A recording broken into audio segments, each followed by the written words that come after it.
മലയാള സിനിമയിലെ രാവണപ്രഭു എന്ന് വിശേഷിപ്പിക്കാവുന്ന സംവിധായകൻ രഞ്ജിത്തിന്റെ ഗ്ലാമർ ലോകം ഇപ്പോൾ 4 ചുവരുകൾക്കുള്ളിൽ ഒതുങ്ങിയിരിക്കുകയാണ്. താൻ തന്നെ വെള്ളിത്തിരയിൽ അനശ്വരമാക്കിയ ദേവാസുരത്തിലെ മംഗലശ്ശേരി നീലകണ്ഠനെ പോലെ ഗർവോടെ സിനിമാ സെറ്റുകൾ ഭരിച്ചിരുന്ന രഞ്ജിത്തിന് ഇപ്പോൾ എറണാകുളം സബ് ജയിലിന്റെ തണുത്ത തറയിൽ കൊതുകുകടിയേറ്റ് ഉറക്കമില്ലാത്ത രാത്രികളാണ്.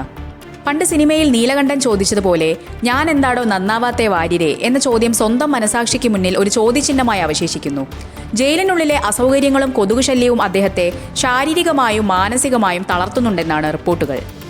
അറസ്റ്റിന് പിന്നാലെ തന്നെ CPM കൈവിട്ടോ എന്ന ശക്തമായ സംശയം രഞ്ജിത്ത് തന്റെ അടുത്ത വൃത്തങ്ങളോട് പങ്കുവച്ചതായാണ് സൂചന. പാർട്ടിയുമായി അടുത്ത ബന്ധം പുലർത്തിയിരുന്ന തന്നെ ഇത്ര വേഗത്തിൽ പോലീസ് കുടുക്കിയത് രാഷ്ട്രീയമായ ഒറ്റിക്കൊടുക്കലാണോ എന്ന് അദ്ദേഹം സംശയിക്കുന്നു.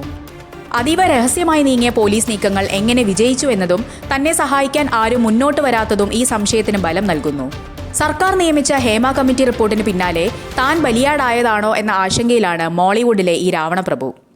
യുവനടിക്കെതിരായ ലൈംഗികാതിക്രമ കേസിൽ കുടുങ്ങിയ രഞ്ജിത്തിന്റെ അറസ്റ്റ് മലയാള സിനിമാ ലോകത്തെ അക്ഷരാർത്ഥത്തിൽ നടുക്കിയിരിക്കുകയാണ്.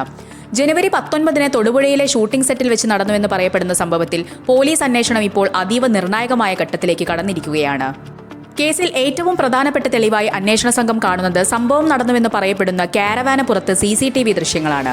നടി കരഞ്ഞുകൊണ്ട് കാരവാനിൽ നിന്ന് പുറത്തേക്ക് ഓടിപ്പോകുന്ന ദൃശ്യങ്ങൾ ലഭിച്ചാൽ അത് കേസിന്റെ ഗതി തന്നെ മാറ്റുമെന്നാണ് പോലീസ് വിലയിരുത്തുന്നത്. രഞ്ജിത്തിനെ അറസ്റ്റിൽ നിന്ന് രക്ഷപ്പെടാൻ സഹായിച്ചുവെന്ന സംശയത്തിൽ നടൻ ബോബി കുര്യൻ, അസിസ്റ്റന്റ് ഡയറക്ടർ ശാലിനി എന്നിവരെ പ്രത്യേക അന്വേഷണ സംഘം ചോദ്യം ചെയ്യും.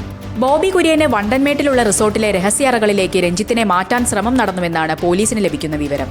നടിയെ കാരവാനിൽ തടഞ്ഞുവെച്ച സമയത്ത് ശാലിനി പുറത്ത് കാവൽ നിന്നുവെന്നതും ഗൗരവകരമായ ആരോപണമാണ്.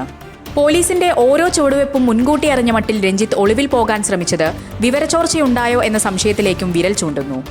തനിക്ക് ശാരീരികമായ അവശതകളുണ്ടെന്നും അടുത്തിടെ കരൾമാറ്റ ശസ്ത്രക്രിയ കഴിഞ്ഞ തനിക്ക് ബലം പ്രയോഗിക്കാൻ കഴിയില്ലെന്നുമാണ് രഞ്ജിത്ത് കോടതിയിൽ വാദിക്കുന്നത്.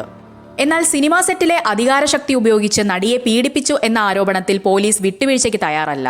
ഫെഫ്കൈ ഉൾപ്പെടെയുള്ള സംഘടനകൾ രഞ്ജിത്തിനെ കൈവിട്ടതോടെ വൻമരങ്ങൾ കടപുഴകുന്ന കാഴ്ചയാണ് മലയാള സിനിമ സാക്ഷ്യം വഹിക്കുന്നത്. ശനിയാഴ്ച പരിഗണിക്കുന്ന ജാമ്യാപേക്ഷയിൽ കോടതി എന്ത് നിലപാട് സ്വീകരിക്കുമെന്നത് രഞ്ജിത്തിന്റെ രാഷ്ട്രീയ സിനിമാ ഭാവി നിർണ്ണയിക്കും.